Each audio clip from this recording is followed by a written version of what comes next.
खान हूँ। पाकिस्तान में जो सबसे बड़ी खबर और सबसे ज़्यादा डिस्कस हो रही है कल से, वो फैज़ हमीद साहब की गिरफ्तारी कि उनको फौजी तहवील में ले लिया गया है, उनके खिलाफ कानूनी कार्रवाई की जाएगी। इस हवाले से कुछ चीज़ें मुझे आपके सामने रखनी, कुछ फैक्ट्स हैं। सबसे पहले आप ये देखें कि ISPR ने क्या कहा। साबिक DG ISI लेफ्टिनेंट जनरल फैज़ हमीद के कोर्ट मार्शल ने एक नई तारीख रकम कर दी है। माजी में भी इसकी कई मिसालें मौजूद हैं। 1997 में नेवी के सरबराह एडमिरल मंसूरुल हक की गैर मुल्क से दिफाई सामान की खरीदारी में किक बैक्स पर गिरफ्तारी हुई थी। रिश्वत खा ली थी सामान लेने के चक्कर में, और नैब के साथ प्ली बार्गेन के बाद 17 अप्रैल 2001 को उन्हें रिहा कर दिया गया था। साबिक DG ISI lieutenant general Asad Durrani का कोर्ट मार्शल हुआ था क्योंकि उन्होंने एक किताब लिख दी थी और फौजदारी की खिलाफ वर्दी पर उम्र कैद की सजा हुई, जो बाद में तब्दील कर दी गई थी। 22 फरवरी 2019 को 2 सीनियर अफसरान का कोर्ट मार्शल हुआ था। लेफ्टिनेंट जनरल जावेद इकबाल को जासूसी के इल्जाम में 3 मई 2019 को उम्र कैद की सजा सुनाई गई और तमाम मुराद और पेंशन और उनकी जायदाद जब्त की गई थी। ब्रिगेडियर रिजवान का गैर मुल्की इदारों के साथ राब्ते करने पर कोर्ट मार्शल हुआ था और 14 साल की उन्हें सजा सुनाई गई थी। मेजर जनरल जहीरुल इस्लाम के खिलाफ सियाचिन में ज़ाब्ता फौजदारी के तहत कार्रवाई की गई और उन्हें 30 जुलाई 1995 को फौज से बरतरफ करके तमाम मुराद वापस ले ली गई। आर्मी इंजीनियरिंग कोर के कर्नल साहब थे, कर्नल शाहिद, उनके खिलाफ भी जो है वो कार्रवाई हो चुकी है। मेजर जनरल तजम्मुल हुसैन का कोर्ट मार्शल हुआ है और 1995 में इन्हें 14 साल की सजा दी गई थी। ब्रिगेडियर मुस्तनसर बिल्ला और 4 अफसरान का पहले कोर्ट मार्शल हो चुका है उनके साथ, और इन्हें भी 14 साल की सजा हुई थी और तमाम मुराद और उनकी पेंशन बंद कर दी गई थी। हाल ही में एक साबिक कोर कमांडर एमन बिलाल पर सियासी इल्जामात लगे, लेकिन उनको जबरी तौर पर रिटायर कर दिया गया। उनके खिलाफ महकमाना कार्रवाई भी हुई और सोशल मीडिया पर मुहिम चलाने के इल्जाम में साबिक लेफ्टिनेंट कर्नल अकबर हुसैन और आदिल राजा और हैदर मेहदी का कोर्ट मार्शल हुआ और इन्हें 14 साल की सजा सुनाई गई और पाकिस्तान में इनकी तमाम जायदाद जब्त की गई। और 9 मई के वाक़े पर गफलत बरतने पर तकरीबन 15 अफसरान के खिलाफ कार्रवाई हुई, जिसमें साबिक corps commander Lahore, 2 major general, 5 brigadier और कर्नल भी शामिल हैं। ये गफलत बरतने पे हुई है। अच्छा, अब 9 मई के वाक़यात के बाद भी कार्रवाई होती रही और जनरल फैज़ हमीद जो है वो पकड़े गए हैं और इनके खिलाफ जो है वो कार्रवाई की जाएगी। लेकिन जनरल फैज़ हमीद को जो पकड़ा गया है वो एक करप्शन के केस में पकड़ा गया है। इससे पहले जितने भी फौजी अफसरान को सजाएं हुई हैं वो करप्शन के केसेस में हुई हैं। उन्होंने 2 नंबरी की, करप्शन की, या उन्होंने गद्दारी की, यानी पाकिस्तान के राज किसी को देने की कोशिश की, या कुछ ऐसे राब्ते किए जो फौज के अंदर इजाजत नहीं है, या कोई खरीदो फरोख्त के अंदर किकबैक्स ली। करप्शन के मामलात और फौज के अंदरूनी मामलात, इनकी वजह से कार्रवाइयां होती रही हैं। लेकिन कभी भी किसी फौजी जर्नैल को सजा उसके हलफ की खिलाफ वर्जी या हलफ से गद्दारी पर नहीं मिली, यानी सियासत में मुदाखलत पर नहीं मिली। और जनरल फैज़ की गिरफ्तारी के बाद ये उम्मीद पैदा हो गई है कि शायद पाकिस्तान की तारीख में पहली मर्तबा किसी जर्नैल को सजा मिलेगी, और वो सजा इसलिए मिलेगी कि उसने मुदाखलत की है सियासी मामलात के अंदर और हुकूमतें बनाने और हुकूमतें गिराने के अंदर अपना किरदार अदा किया है। जो आखिरी मार्का जनरल फैज़ हमीद से मंसूब किया जाता है, यानी पहले लोग ये कहते हैं कि नवाज शरीफ के खिलाफ जो है ये पूरा मुहिम चलाने वाले जनरल फैज़ हमीद थे, और उस वक्त जो है वो इलेक्शन को भी कहीं इन्होंने कंट्रोल किया था और नवाज शरीफ साहब इल्जाम लगाते रहे जनरल फैज़ हमीद पे। इमरान खान साहब की हुकूमत को बचाने के चक्कर में या नवाज शरीफ पे केस बनाने के चक्कर में ये इल्जामात हैं फैज़ हमीद पे कि उन्होंने बड़ा किरदार अदा किया। लेकिन दूसरी जानिब ये गवाहियां भी मौजूदा हुक्मरानों ने खुद दी हैं कि जनरल फैज़ हमीद ने जनरल बाजवा के साथ मिलकर ये फैसला कर लिया था कि इमरान खान की हुकूमत को गिराया जाएगा, और उन्होंने ये ऑफर पहुंचाई थी आज के जो वजीर दिफा हैं ख्वाजा आसिफ साहब, उन्हें कि जनाब आइए और हमारे साथ मिलके हुकूमत हमने गिराने का फैसला कर लिया है। जून में आपको पंजाब हुकूमत दे दी जाएगी और उसके बाद दिसंबर तक आपको वफाकी हुकूमत भी दे दी जाएगी, और उसके बदले में वो बात कर रहे थे एक्सटेंशन की। जबकि ख्वाजा आसिफ ने कहा जी मेरा इतना ही मैंडेट था और मैंने इससे आगे फिर बात नहीं की, लेकिन ये ऑफर बहरहाल मौजूद थी। फिर मोहम्मद जुबैर साहब बड़ी गवाहियां दे चुके हैं कि किस तरह इमरान खान साहब की हुकूमत को गिराया गया। मौलाना फजलुर रहमान साहब गवाहियां दे चुके हैं, और बहुत सारे लोग के उनकी इमरान खान साहब की हुकूमत गिराने के पीछे मिलिट्री एस्टेब्लिशमेंट इन्वॉल्व थी। तो जनरल फैज़ हमीद के ऊपर बड़े संगीन इल्जामात हैं और इनके खिलाफ कानून के मुताबिक कार्रवाई होनी चाहिए। और अगर ये कार्रवाई हो गई कि इन्होंने अपने हलफ से गद्दारी की है या अपने हलफ की खिलाफ वर्जी की है, तो ये एक नया रास्ता खुलेगा जो पाकिस्तान को आगे लेकर जाएगा कि किसी भी इदारे के अंदर बैठी हुई किसी भी शख्सियत को यह इख्तियार नहीं है कि वो हुकूमत बनाए या हुकूमत गिराए या हुकूमतों के अंदर मुदाखलत करे या सियासत के अंदर मुदाखलत करे। वो उनका मैंडेट नहीं है, वो उन्हें करना नहीं चाहिए। वो अपनी डोमेन में रहकर अपना काम करें। अगर तो ये एहतसाब इस मामले पे होता है तो ये तो कमाल हो जाएगा, लेकिन मुझे ऐसा लगता नहीं है।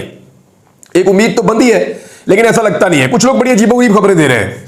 वो ये कह रहे हैं कि कुछ सबूत पकड़े गए जब छापा पड़ा इमरान खान साहब की पाकिस्तान तहरीक इंसाफ के मरकजी सेक्रेटेरिएट पे, तो उनका ये कहना है कि जी वहां से कोई सामान मिल गया और कुछ ऐसा रिकॉर्ड मिल गया कि अब जनरल फैज हमीद गिरफ्तार हो गए।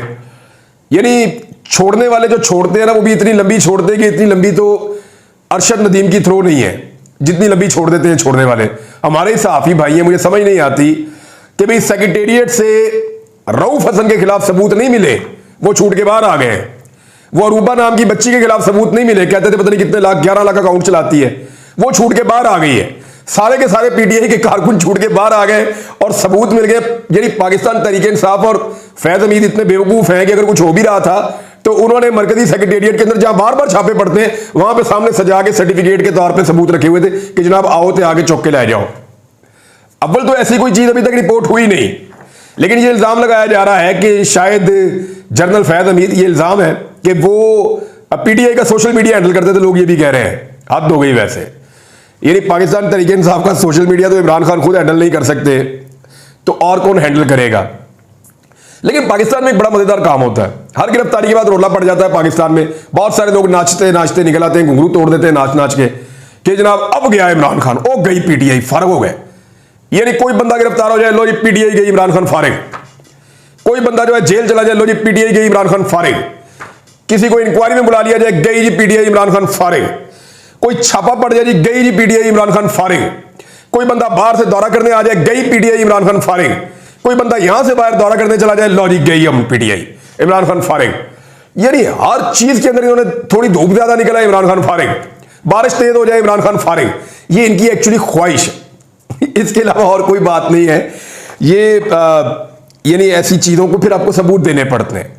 आप ये बातें तो कर सकते हैं, इल्जामात तो लगा सकते हैं, लेकिन आपको सबूत देने पड़ते हैं। ये बात बड़ी वाज़ेह है कि जनरल फैज हमीद ने बड़ी मुदाखलत की है सियासत में और सहाफत में, लेकिन क्या ये मुदाखलत बंद हो चुकी है? मेरा सवाल ये है।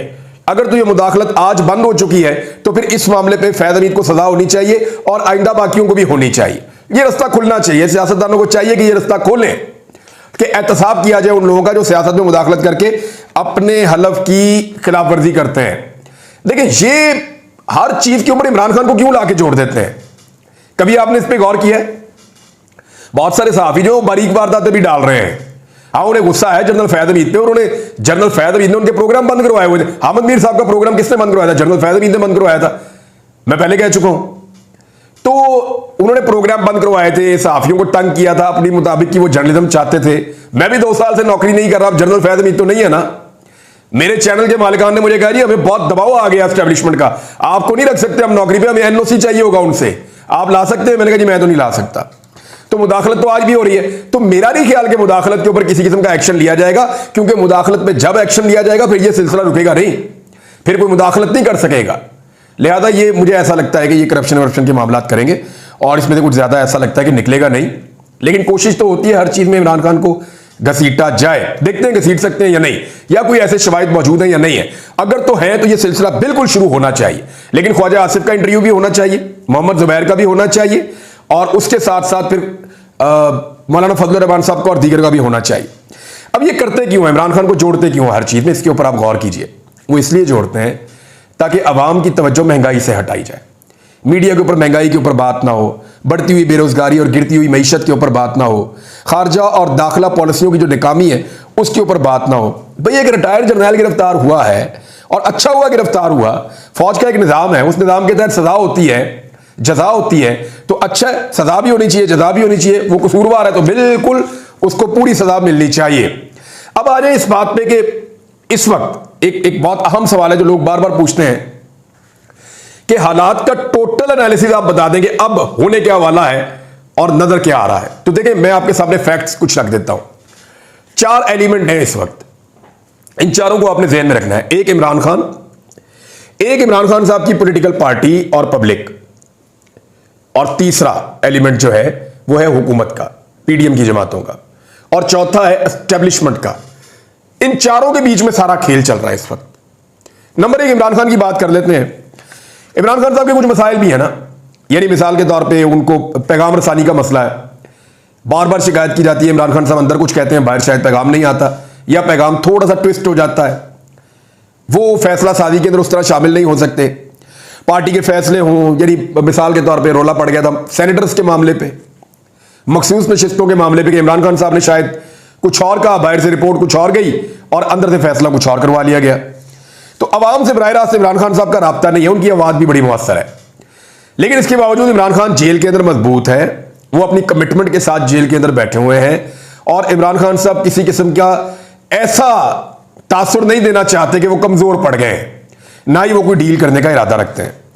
दूसरा जो फैक्टर है वो है पब्लिक, अवाम या तहरीक इंसाफ। अब इसमें आप देखें ना कि महंगाई बहुत ज्यादा बढ़ गई है, मायूसी बहुत ज्यादा बढ़ गई है, लोग पीडीएम से मुकम्मल तौर पे मुतनफर हो गए हैं। अगर थोड़ा बहुत पीडीएम की कहीं पे कोई बाकी थी इज्जत, जिसकी वजह से उन्हें कुछ वोट भी मिले, 17 सीटें पीटीआई कहती है चले 25-30 भी लगा ले, इससे ज्यादा तो नहीं हो सकती ना, तो मैक्सिमम भी उनको थोड़े बहुत अगर मिली तो 30 सीटें तक तो वो जीत ही गए ना, पीडीएम की जमातें या पीएमएलएन की मैं बात करूं तो अगर वो 30 सीटें जीते तो अवाम में कुछ तो था उनका बाकी। अब ऐसा लगता है कि अवाम में वो भी बाकी नहीं है, लोग बहुत बुरी तरह मुतनफर हुए उनसे, और अब लोगों को पाकिस्तान तहरीक इंसाफ की हुकूमत या इमरान खान की याद आ रही है। लोग खुदकुशियां कर रहे हैं, लाकानूनियत की वजह से लोगों में अलग से लावा पकड़ा है, मैंडेट चोरी हुई लोगों की, यानी लोगों ने वोट किसी और को डाला, जीत कुछ और गया, उसकी वजह से भी लोग फ्रस्ट्रेशन में हैं। तो बज़ाहिर अवाम जो है वो इस वक्त एक बहुत बड़े एहतजाज के लिए, एक बहुत बड़ी तहरीक के लिए तैयार है। यानी किसी भी सियासी तौर पे अपोजिशन को जो कुछ भी चाहिए होता है ग्राउंड पे एक तहरीक चलाने के लिए, वो सारा मवाद इस वक्त ग्राउंड पे मौजूद है। यानी अपोजिशन जब भी कोई तहरीक चलाना चाहे तो ये चीजें अगर सारी इकट्ठी हो जाएं, जो इस वक्त अवाम के अंदर सारा कुछ इकट्ठा है, लावा पकड़ा है, तो इससे बेहतर टाइम तहरीक चलाने के लिए होता नहीं है। हुकूमत एक तीसरा एलिमेंट है ना, हुकूमत के अंदर बुखलाहट है, उनके काबू में कोई चीज आ ही नहीं रही। वो एक चीज को हाथ डालते हैं दूसरी खराब हो जाती है, उधर हाथ डालते हैं पता चलता है ये खराब हो गई है। और उसका रीजन ये नहीं है कि हालात पहले से खराब थे, हालात 2.25 साल के अंदर बतदरीज खराब हुए हैं। ना सिर्फ हालात खराब हुए हैं बल्कि इनकी नाअहली और इनका नकम्मापन भी, इनकी नालायकी भी पूरी कौम के सामने आ गई है। अब कैपेसिटी है नहीं, आपस में एक दूसरे की शक्लें ये देखते हैं और कई दफा देखना पसंद नहीं करते, क्योंकि अजनबी लोगों को ला के बड़े अहम ओहदों पे कैबिनेट के अंदर बिठा दिया गया है। अब कभी ये हुकूमत एक मेडल के पीछे छुपती है, कभी 9 मई के पीछे छुपती है, यानी खुल के सामने आ ही नहीं सकती। कोई इनके पास बयानियां नहीं है, कोई हिकमत अमली नहीं है मुल्क को आगे ले जाने की, और अवाम में जाने और अवाम को मुतमईन करने में ये मुकम्मल तौर पे नाकाम रहे हैं। बल्कि अभी तक ये अपनी हुकूमत को एक जायज हुकूमत तस्लीम भी नहीं करवा सके, कोई मानने के लिए भी तैयार नहीं है कि इनकी हुकूमत एक जायज, एक इखलाकी जवाब के साथ एक हुकूमत बैठी हुई है। तो ये हुकूमत की हालत है। अब आ जाए एस्टेब्लिशमेंट के मामले में। आमतौर पर होता यह है कि जब अवाम की ये हालत हो जाए या एक हुकूमत इस अंदाज में गवर्नेंस करे तो एस्टेब्लिशमेंट अपने आप को हुकूमत से अलग कर लेती है। कई दफा वो अपोजिशन के करीब चली जाती है और कई दफा अपने आप को अलग कर लेती है, यार कि इतनी बदनामी हम नहीं ले सकते। लेकिन इस मरतबा काम उल्टा हो रहा है। उसका एक रीजन है कि एस्टेब्लिशमेंट की इमरान खान साहब से एक इख्तलाफात पे मबनी एक तारीख चल रही है पिछले 2.5-3 सालों से, कि एस्टेब्लिशमेंट इमरान खान साहब से नाराज है और इमरान खान साहब की एस्टेब्लिशमेंट के साथ लड़ाई है। उस लड़ाई की वजह से एस्टेब्लिशमेंट मजबूरन ऐसी हुकूमत को सपोर्ट कर रही है जिस हुकूमत के पीछे अवाम की बिल्कुल सपोर्ट नहीं है, और उसकी वजह से एस्टेब्लिशमेंट की बदनामी भी हो रही है। लगातार जो है वो एस्टेब्लिशमेंट और पब्लिक के अंदर इख्तलाफात बढ़ते जा रहे हैं और खलीज बड़ी से बड़ी होती चली जा रही है। तो क्या एस्टेब्लिशमेंट लंबे अरसे तक इस हुकूमत की नकम्मेपन का, नाअहली का और नालायकी का बोझ उठा सकेगी? तो इसका जवाब है ये बहुत मुश्किल है। देखिए रीजन ये है कि एस्टेब्लिशमेंट ने काम ऐसे कर दिया ना, एक तो उनकी असेसमेंट सारी गलत हो गई। इमरान खान को निकाला तो उन्हें लगा खत्म हो जाएगा, नहीं हुआ, पब्लिक के अंदर मकबूल हो गया। जब मैंडेट चोरी किया उन्हें लगा कि लोग वोट इधर डाल देंगे, लोगों ने वोट उधर डाल दिए, फिर मैंडेट चोरी करना पड़ा रातों रात। जब मैंडेट चोरी हुआ अब इमरान खान साहब मैंडेट वापस मांगते हैं। इमरान खान साहब ने कई मरतबा कदम आगे बढ़ाया कि एस्टेब्लिशमेंट को मौका दिया जाए और ये हुकूमत को छोड़े, एस्टेब्लिशमेंट अपने आप को न्यूट्रल करे या अपने आप को गैर जानिबदार करे, या वो ये समझते हैं कि इन मामलों से एस्टेब्लिशमेंट गैर सियासी हो जाए तो मुझे फायदा होगा इसका। मैं हुकूमत को गिराऊंगा और इलेक्शन में जाऊंगा, ये उन्हें लगता है। लेकिन एस्टेब्लिशमेंट अभी तक ये नहीं कर पा रही, क्योंकि उनकी कुछ शराइत होती हैं मुख्तलिफ खबरों के मुताबिक, जो इमरान खान साहब के सामने रखी जाती हैं, तो इमरान खान साहब वो शराइत मानते नहीं है। तो जब इमरान खान साहब शराइत मान नहीं रहे तो बात बन नहीं रही, यहां पे आके लॉक लगा हुआ है। यानी बाकी हर चीज तैयार है, सिर्फ एक एस्टेब्लिशमेंट का फैसला बाकी है कि एस्टेब्लिशमेंट ने इस हुकूमत का बोझ कब तक उठाना है। जिस दिन उन्होंने इस हुकूमत का बोझ उतार दिया अपने कंधों से, यह हुकूमत धड़ाल करके जमीन पे गिर जाएगी। और उसके बाद जो होगा, अच्छा अगर एस्टेब्लिशमेंट, उसके बाद भी चॉइस ज्यादा नहीं है, एस्टेब्लिशमेंट के बाद ये चॉइस महदूद मुद्दत के लिए है, वरना एक वक्त आएगा ये लावा फट जाएगा और फिर एस्टेब्लिशमेंट चाह के भी इस हुकूमत को नहीं बचा सकेगी और चाह के भी इमरान खान का रास्ता नहीं रोक पाएगी। क्योंकि देखें, सुप्रीम कोर्ट ऑफ पाकिस्तान में अगर कादी फायद ईसा साहब नहीं रहते देन व्हाट, फिर तो इंसाफ होगा, सीटें जाएंगी, दूसरी तरफ सीटें बढ़नी शुरू हो जाएंगी, ट्रिब्यूनल्स अपना फैसला करना शुरू हो जाएंगे। तो ऐसी सूरत हाल में एस्टेब्लिशमेंट के लिए मुश्किलात एक के बाद एक बढ़ती जाएंगी और मुझे नहीं लगता कि उनको इतनी लंबी जंग लड़नी चाहिए, क्योंकि दूसरी तरफ सारी अवामी ताकत उस पॉलिटिकल फोर्स के साथ खड़ी हुई है जिसको एस्टेब्लिशमेंट के साथ इस वक्त टक्कर का सामना है। अब आगे एक और खबर है, वो शेख रशीद साहब ने कहा, वैसे आज एक बहुत बड़ा दिन भी है, अजहर मशवानी साहब के भाइयों का केस लगा हुआ है, बड़ा अफसोसनाक है, लगभग 2.5 महीने होने वाले हैं। अजहर मशवानी साहब के 2 भाई अगवा हैं, ये 3 भाई हैं, एक तो अजहर मशवानी खुद है, 2 उनके भाई हैं, दोनों प्रोफेसर हैं, पढ़ाने का काम करते हैं, दोनों अगवा हैं, उनकी फैमिली बहुत परेशान है। उन 2 भाइयों में से एक के बीमार होने की भी इतला है और बात भी करवाई गई है अजहर मशवानी से, और अजहर मशवानी को मना किया गया है सोशल मीडिया पे एक्टिविटीज से। लेकिन अजहर मशवानी कुछ एक्टिविटीज करते हैं, कुछ चीज़ें उन्होंने डिलीट भी की हैं, मतलब मुख्तलिफ चीज़ें चलती रहती हैं, लेकिन फिर भी अजहर मशवानी के भाइयों को अभी तक बाजियाब नहीं करवाया जा सका। मामला इस्लामाबाद हाई कोर्ट में है, उम्मीद है आज कोई ऐसा ऑर्डर आएगा कि उनके भाई जो हैं वो बाजियाब हो सकेंगे। एक दावा किया शेख रशीद अहमद साहब ने, और ये मार्केट में बहुत ज्यादा खबर फैली हुई है कि सितंबर में कोई टेक्नोक्रेट हुकूमत आ रही है। शेख साहब ने तो 20 सितंबर की तारीख भी दी है कि टेक्नोक्रेट गवर्नमेंट आ रही है। क्या पाकिस्तान तहरीक इंसाफ इस पर मान जाएगी? देखें, मौजूदा हुकूमत तो कहेगी जान छुड़ाओ हुकूमत से, और बदनामी हम नहीं लेना चाहते, और हुकूमत ये चाहेगी कि एक टेक्नोक्रेट हुकूमत आए और वो हुकूमत कम से कम 1 साल चले, ताकि नवाज शरीफ को, शहबाज शरीफ को, बाकियों को अपनी अपनी इज्जत बहाल करने में, अवाम के अंदर जाने में, वो कुछ ना कुछ उन्हें मौका मिले 1 साल में, वो अपने आप को वापस पॉपुलर कर सके। लेकिन मैं आपको सीरियसली बताऊं, जितना टाइम इनको मिलेगा ये उतना नीचे जाएंगे। जब तक इमरान खान की हुकूमत नहीं आ जाएगी तब तक इनका वापस ऊपर आने का सिलसिला शुरू ही नहीं होगा। पहले इमरान खान साहब को हुकूमत देनी पड़ेगी। अब टेक्नोक्रेट हुकूमत में क्या पाकिस्तान तहरीक इंसाफ मान जाएगी, और क्या उससे पाकिस्तान बेहतर हो जाएगा? हमने पिछले 1 साल इन इलेक्शन से पहले एक टेक्नोक्रेट टाइप की हुकूमत पाकिस्तान में देखी। पहले 2 सूबों में देखी, उसके बाद हमने देखा कि वफाकी हुकूमत भी 6 माह तक या इससे ज्यादा थोड़ा सा वो एक टेक्नोक्रेट गवर्नमेंट बनी थी। लेकिन क्या उससे पाकिस्तान को फायदा हुआ? तो जवाब है कि फायदा नहीं हुआ, उल्टा नुकसान हो गया। किसानों का कितना बड़ा वो नुकसान करके चले गए। किसान 3 साल तक अपनी कमर सीधी करते रहेंगे। जो फैसले उन्होंने किए उनसे पाकिस्तान को नुकसान पहुंचा। तो टेक्नोक्रेट गवर्नमेंट क्या फायदा देगी, ये एक बड़ा सवाल है। लेकिन उसकी बातें की जा रही हैं। जब तक अवामी मैंडेट का एहतराम नहीं होगा ना, और नया इलेक्शन नहीं होगा, मुझे नहीं लगता कि चीजें ठीक होंगी। लेकिन अगर इमरान खान साहब एक टेक्नोक्रेट हुकूमत में मान जाते हैं और उसके बदले में सिर्फ एक आजादी ले लेते हैं कि वो जलसे जुलूस कर सकेंगे, पूरे मुल्क में लोगों को मुतहरिक कर सकेंगे, तो ये उनके लिए घाटे का सौदा तो नहीं होगा। बहरहाल देखते हैं क्या होता है। अब तक के लिए अपना ख्याल रखिएगा, अपने इस चैनल का भी। अल्लाह हाफिज़।